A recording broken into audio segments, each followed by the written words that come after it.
A paz do Senhor, meus irmãos, chegamos na lição número 11 da Revista Conectar, Revista dos Jovens, da editora Betel, e o tema neste domingo é Jesus e as últimas instruções. Essas últimas instruções é muito importante porque ela determina exatamente a nossa esperança, mas também a nossa missão como igreja na terra, dando continuidade à obra do nosso Senhor e Salvador Jesus Cristo.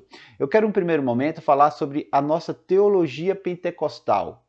A teologia pentecostal é muito bem fundamentada, ela tem seus mestres, doutores, só que a igreja desconhece, grande parte da igreja desconhece.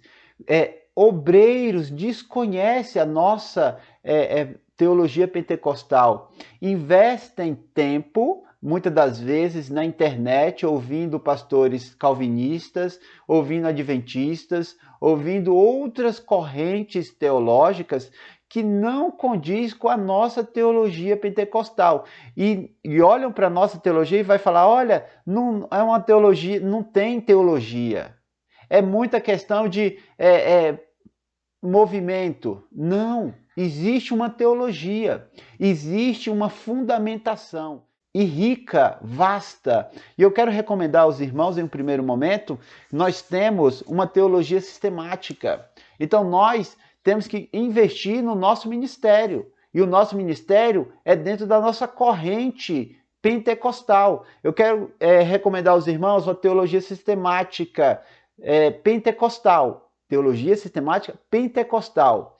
Essa é fundamentada dentro da nossa linha de pensamento, conforme a igreja primitiva pensava, conforme o Espírito Santo dá e exige que nós possamos exercer a cada dia. Essa é da CPAD, muito importante. Quero recomendar também aos irmãos esse livro aqui, No Poder do Espírito.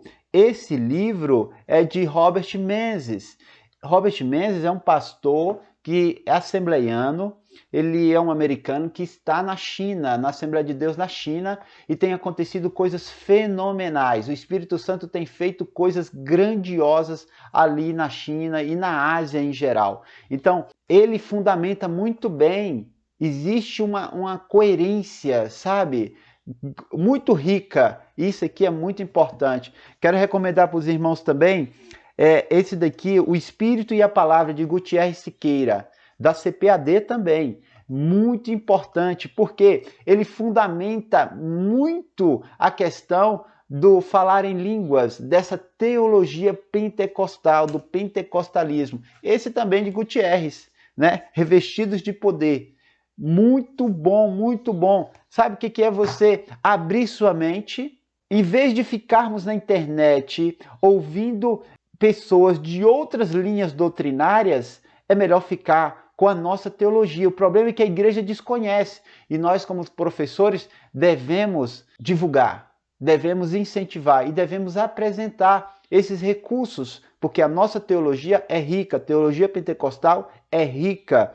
Essa teologia pentecostal, ela está de acordo com a nossa igreja de Atos 2, com a igreja primitiva. E aí, isso é o que nos mantém na comunhão com a doutrina da igreja primitiva. Quando nós saímos dessa questão de pensar teologicamente sobre pentecostalismo, nós não estamos de acordo com a igreja primitiva. E aí temos aí a teologia calvinista, que foca muito em 1517, na reforma protestante. Não, o evangelho ele é muito mais antigo do que isso. A reforma foi importante? Foi. Porém, ela não inventou, ela não trouxe, ela não é algo novo. Muito pelo contrário. Isso já existia onde que o evangelho nasceu, lá com a igreja primitiva. O Senhor Jesus deixa os apóstolos, mediante o Espírito Santo, eles fundamentam a nossa forma de pensar. É tanto que teve concílios, é tanto que nós temos o apóstolo Paulo numa teologia perfeita, é tanto que nós temos os evangelhos, Lucas com uma teologia perfeita, ou seja, e todas elas fundamentada na questão pentecostal. Então, meus irmãos, nós precisamos incentivar nossos jovens a buscar essa teologia pentecostal. Precisamos investir no conhecimento da nossa própria teologia. E o que não é o pentecostalismo? O pentecostalismo, meus irmãos, não é uma bagunça de culto. Pentecostalismo não é uma coisa sem conhecimento, sem fundamentação. O pentecostalismo não é algo que está fora da Bíblia. O pentecostalismo é exatamente isso, uma doutrina que foca no Espírito Santo agindo na igreja durante a sua estadia na terra, na sua obra, na sua missão, na sua comissão. Portanto, é preciso fundamentar muito bem. Invista na teologia pentecostal. É muito interessante. Ok, meus irmãos? Seguindo adiante, nós precisamos compreender que Jesus e as últimas instruções se baseiam em algo que foi dado a promessa de recebermos o quê? Um revestimento, mas também foi dada a promessa que ele voltaria. E é isso que nós vamos tratar nessa lição. Atos 2:39 diz o seguinte: porque a promessa vos diz respeito a vós, a vossos filhos e a todos os que estão longe, a tantos quantos Deus nosso Senhor chamar. A promessa é para vós e vossos filhos. Essa promessa do Espírito Santo com a igreja, ela é para nós, ela é para os nossos filhos, ela foi para os nossos pais, tem sido para nós e será até que o Senhor venha.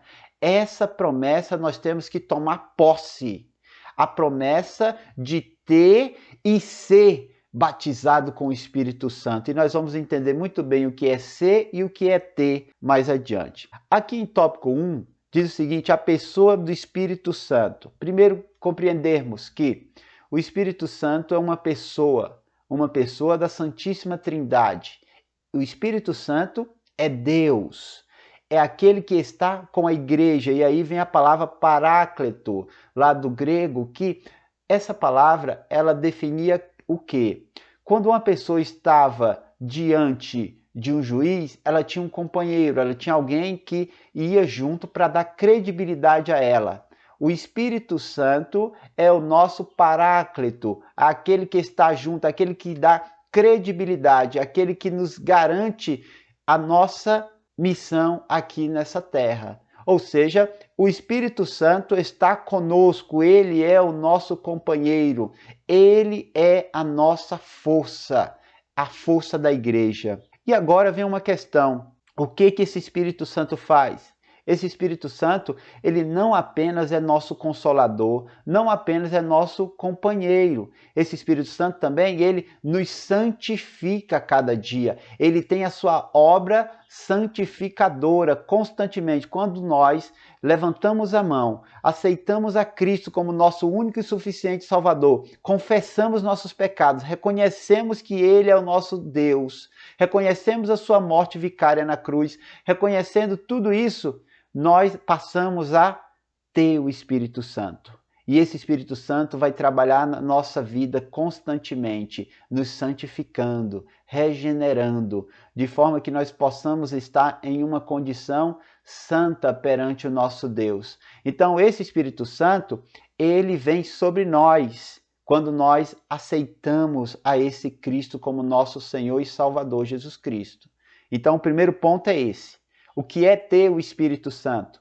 Ter o Espírito Santo é, a partir do momento que eu reconheci meus pecados, que eu confessei e reconheci Cristo como meu Salvador, esse Espírito Santo começa a fazer morada em mim, ele está sobre mim. O Senhor Jesus, ele fez isso, ele soprou sobre os seus discípulos o Espírito Santo. A partir daquele momento, os discípulos têm o Espírito Santo. Nós temos o Espírito Santo, está conosco.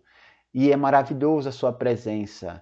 A sua presença, ela é fundamental em nossa vida. Porque onde está o Espírito Santo, as trevas não têm poder, os espíritos imundos não têm poder.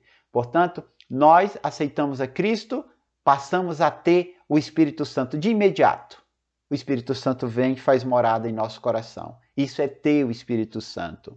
O outro ponto é revestimento de poder. Essa é uma questão muito importante. No revestimento de poder é agora o seguinte: aquele crente que já tem o Espírito Santo, agora ele é revestido, ele é batizado com o Espírito Santo ou no Espírito Santo? Esses irmãos, esses teólogos que falam sobre o pentecostalismo, eles defendem que nós somos batizados no Espírito Santo, porque dá uma ideia de imersão, nós fomos tomados por ele, completamente queimados com fogo.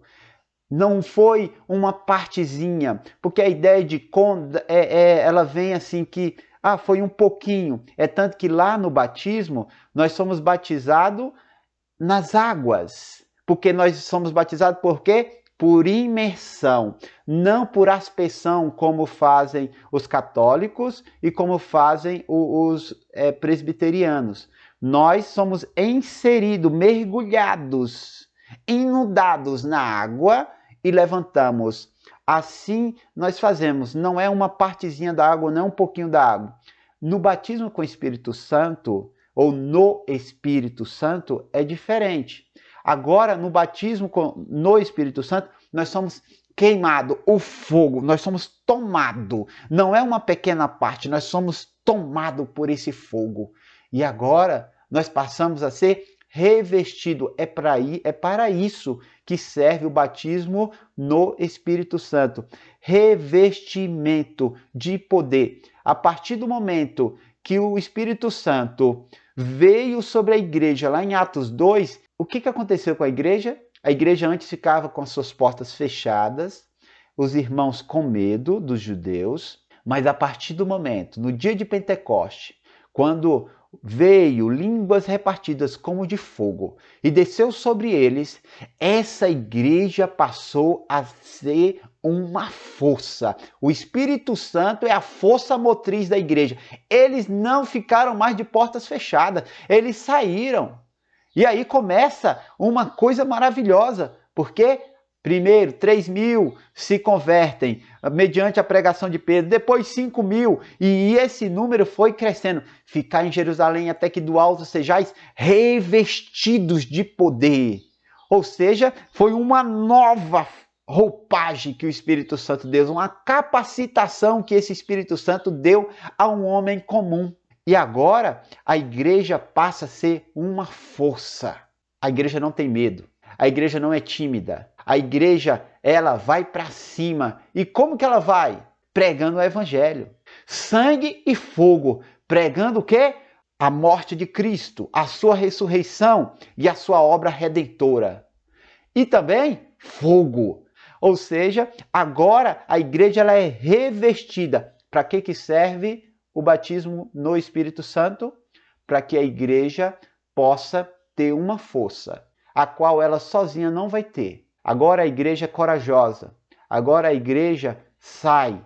Ela não está restrita, estática. Agora a igreja tem mobilidade. Porque vai dar poder da palavra, vai dar poder sobre os espíritos imundos, vai dar poder para pregar esse evangelho, vai dar a força de ação para quê? Para sair para outros lugares. E o que não é o batismo no Espírito Santo? O batismo no Espírito Santo não é bagunça no culto. Unção da labirintite, sabe? Aquela coisa cai, fica, né? Não existe isso. Não existe unção de labirintite, sabe? Não existe queda. Não. Batismo no Espírito Santo é algo sério, não é culto bagunçado, não é rodopio, não é bagunça de forma geral. Batismo no Espírito Santo não é para demonstração de poder, para as pessoas acharem que, porque você fala em língua, então você é mais poderoso do que eu, ou de A ou de B. Não, não é para isso. É simplesmente para que haja fruto. A igreja tem que ter fruto. E qual é o fruto da igreja? Pregar o evangelho, ter essa força, ter poder sobre os espíritos imundos. É para isso que serve o Espírito Santo. Não é bagunça de culto. Isso não está na nossa doutrina. Acontece nas nossas igrejas? Acontece. Isso é sério. E por que acontece? porque muitos dos nossos não têm o conhecimento da nossa teologia pentecostal. Isso não sou eu que estou dizendo, isso é o que está na nossa literatura pentecostal, na nossa teologia. Isso é o que os nossos pais ensinaram. Mas o que agora está acontecendo? As pessoas até imitam línguas, inventam que falam línguas para demonstrar um poder que não existe. E aí fica essa bagunça. E o que acontece? As outras denominações, até mesmo os ímpios, olham para nós e acham que isso é palhaçada. E é palhaçada. A forma que eles fazem, essa bagunça de culto, de rodopio, de queda, de bagunça, não.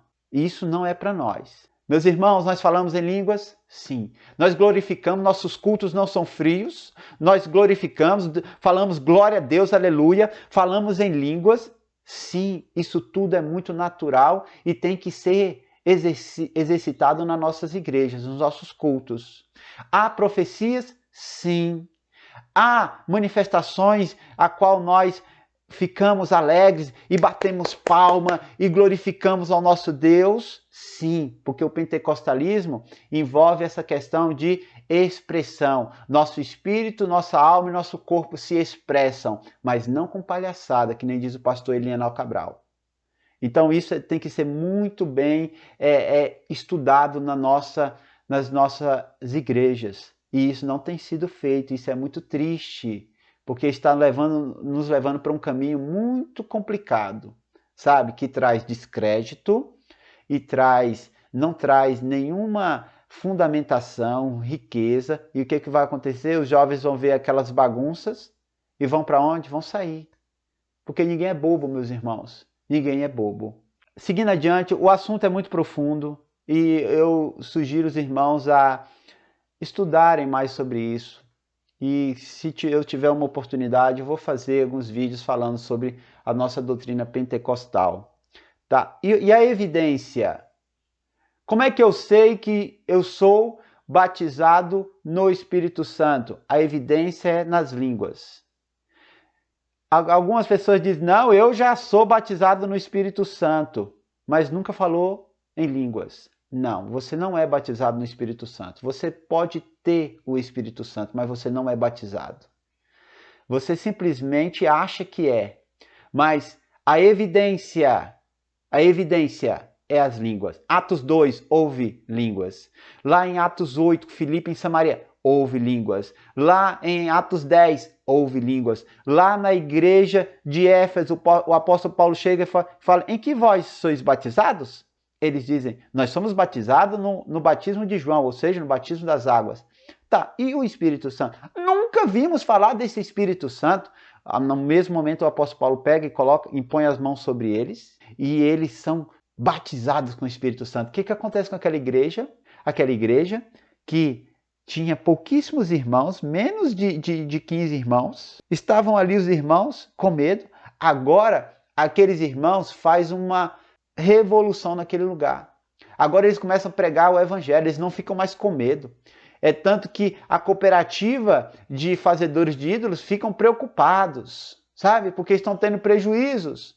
Então, esse Espírito Santo poderoso, quando ele queima um crente, a coisa muda. A igreja fica forte no Espírito.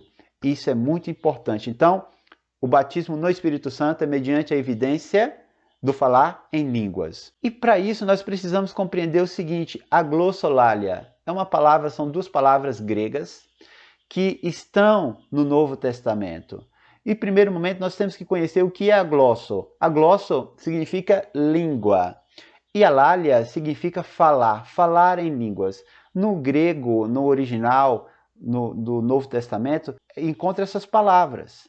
A glossolalia, falar em língua.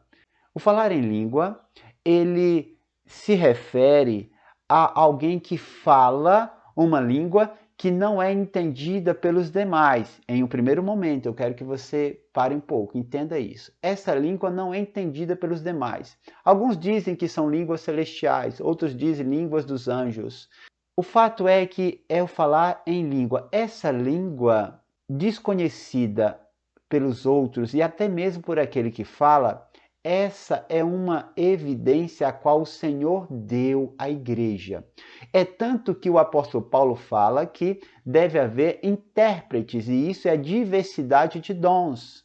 Porque muitas das vezes ninguém vai entender aquilo, mas haverá um intérprete dentro da igreja que vai interpretar, ele tem um dom de interpretar as línguas.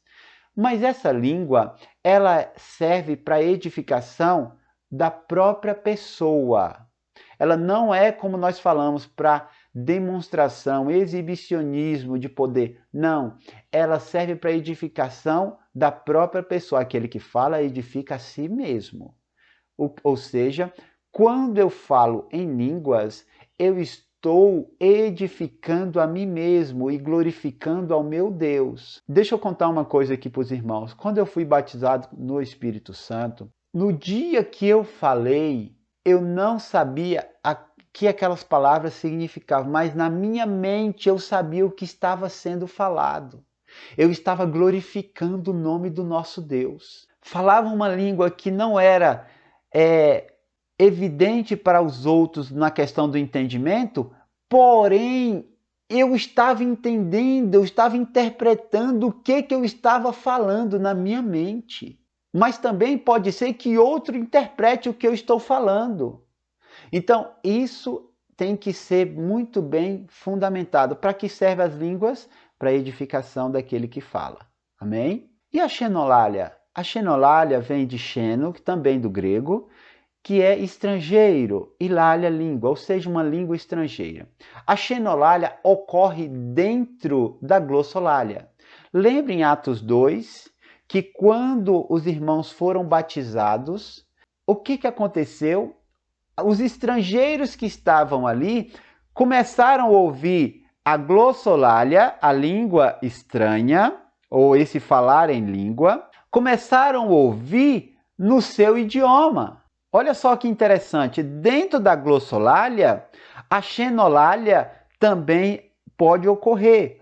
Eu falo uma língua que ela não é compreendida por uns, mas alguém pode entender na sua língua.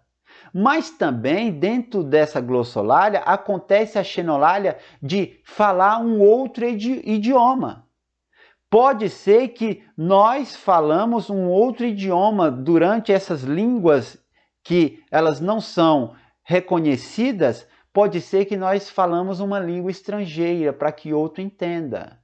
Existem diversos testemunhos de irmãos que falaram em línguas e estrangeiros entenderam na sua língua. Isso é um fenômeno da xenolalia.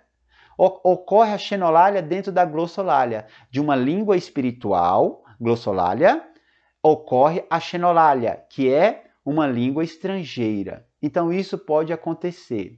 Espero que isso fique muito bem claro para os irmãos. Amém? Então, basicamente é isso. Nós precisamos aprofundar mais, mas o que dá para entender, o que é possível dentro do nosso espaço da escola bíblica, isso já dá uma calmaria, já dá um certo conforto e já dá um discernimento melhor sobre a nossa doutrina, que ela é rica, ela é muito rica e ela é fundamental para nós e para a igreja no geral. Amém? Compreendidos isso, meus irmãos, compreendido o revestimento, compreendido toda essa questão para que serve e o que não é, e compreendida essa questão da glossolalia, da xenolalia, se os irmãos tiverem dúvida, pode colocar nos comentários que nós tentamos responder e atender os irmãos, ok? A grande comissão. Comissão é o ato ou efeito de cometer, de encarregar, de incumbir. A igreja ela tem uma grande comissão, que é o quê?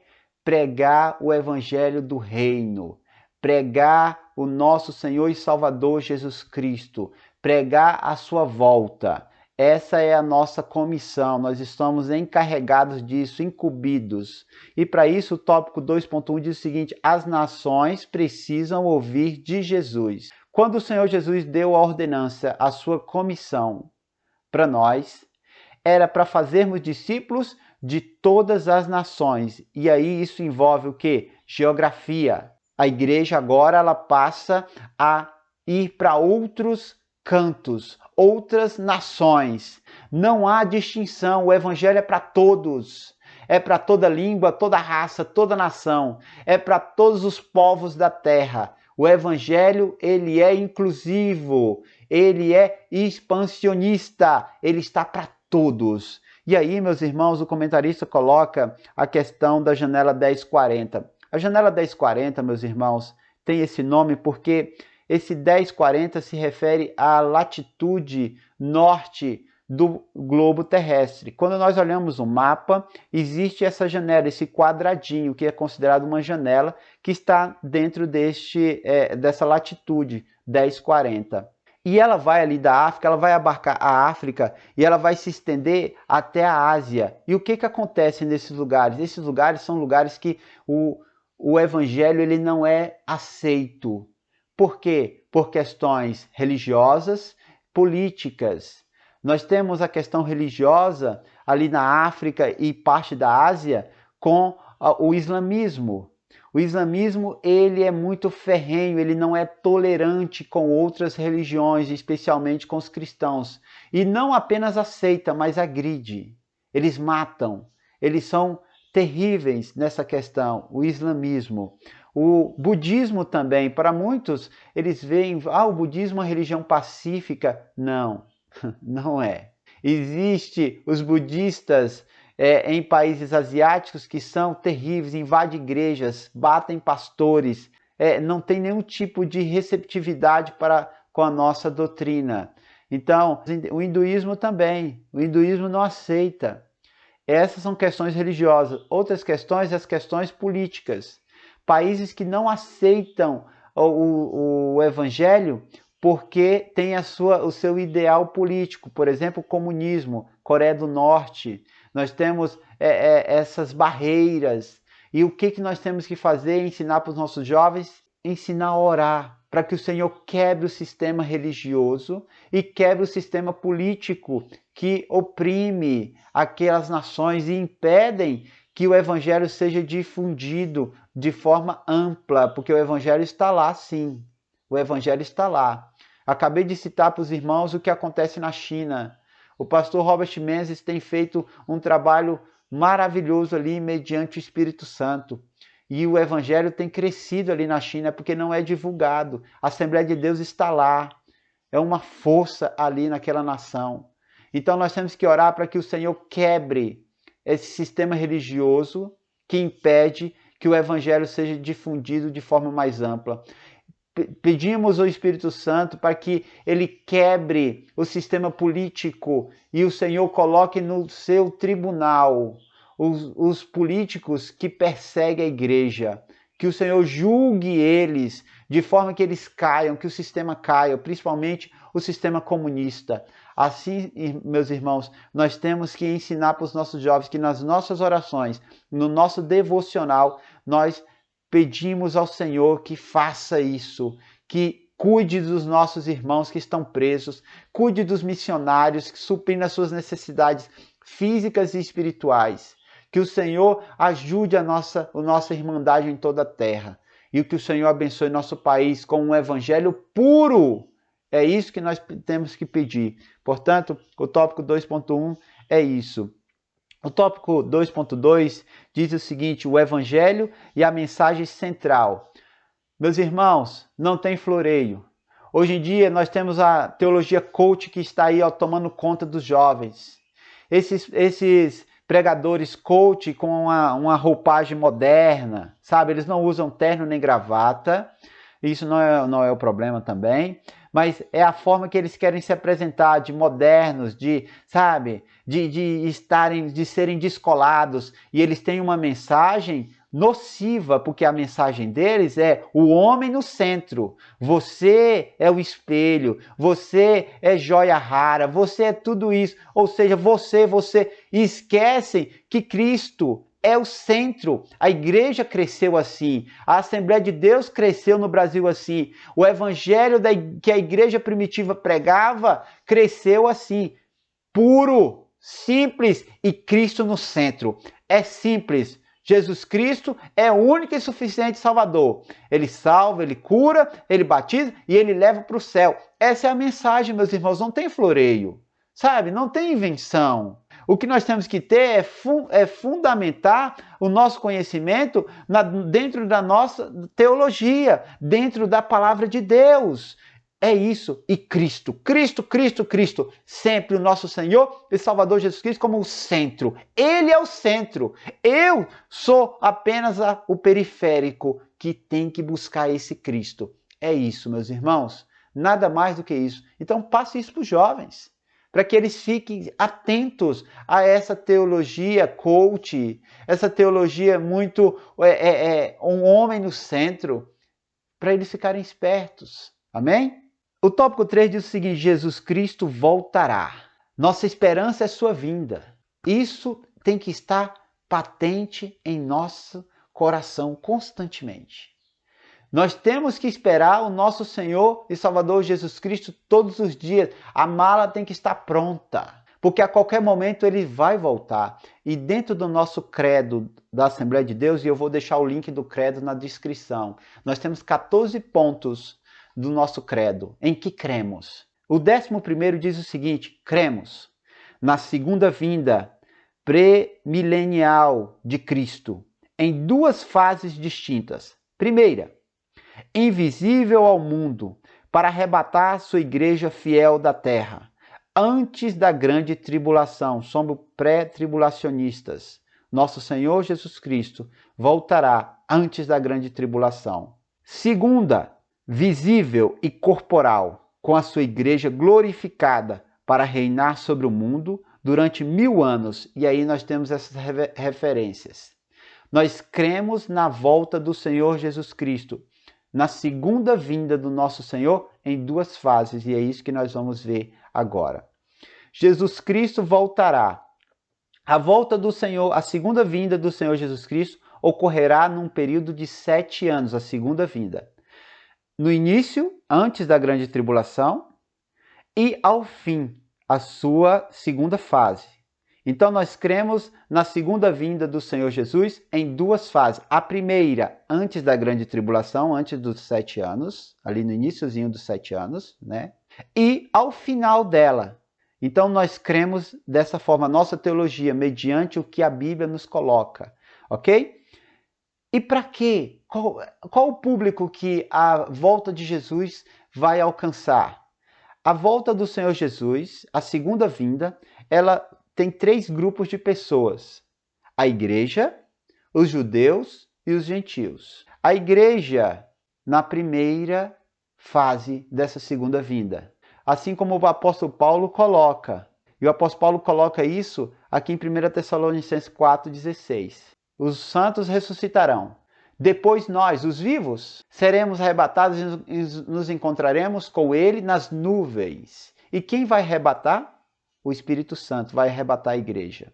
Essa segunda fase da segunda vinda do nosso Senhor e Salvador Jesus Cristo ocorrerá no fim da grande tribulação, quando Israel estiver cercada pelos exércitos do anticristo. O Senhor Jesus descerá e ele socorrerá. O Senhor virá com a sua igreja e socorrerá o povo de Israel. E aí ele implantará o governo milenial. Para quê? Para alcançar toda a humanidade, o Senhor dando mais chance. O Senhor dando mais chances. E agora para alcançar os gentios, alcançar todos. Amém? Então essa é a nossa teologia. Entramos aqui em escatologia, hein? Entramos em escatologia pentecostal. O que cremos? Ocorrerá ressurreições. Ocorrerá ressurreição. E aí, para isso, nós precisamos trabalhar aqui o tópico 3.1, a primeira etapa da vinda de Jesus. A primeira etapa, ela vem para a igreja. Os mortos, os santos, não são os ímpios que vão ressuscitar nessa. 4,16 de 1 Tessalonicenses fala que os santos ressuscitarão primeiro. Ou seja, os nossos irmãos que estão dormindo no Senhor, que faleceram no passado, eles ressuscitarão primeiro. Ao ressuscitarem, eles estarão subindo para encontrar com o Senhor nas nuvens. De imediatamente depois, a igreja será arrebatado. Os vivos serão arrebatados, raptados. Essa segunda vinda do nosso Senhor Jesus Cristo, nessa primeira fase, ela é invisível, ela é secreta. Apenas os santos saberão. E será um rapto. Rapto dos vivos, ressurreição primeiro dos mortos. Dos santos, não dos ímpios. Porque os mortos só ressuscitarão no fim do milênio. Para quê? Para o trono branco, para o grande juiz julgar. Nessa primeira ressurreição, meus irmãos, é para a igreja ser galardoada. O Senhor vem nessa segunda vinda, o Senhor ressuscita os mortos, leva, o Senhor leva agora os vivos, e esse momento a igreja estará com o Senhor nas bodas. A cultura oriental, judaica, fala que durante 7 dias ocorrem as bodas de quem casa.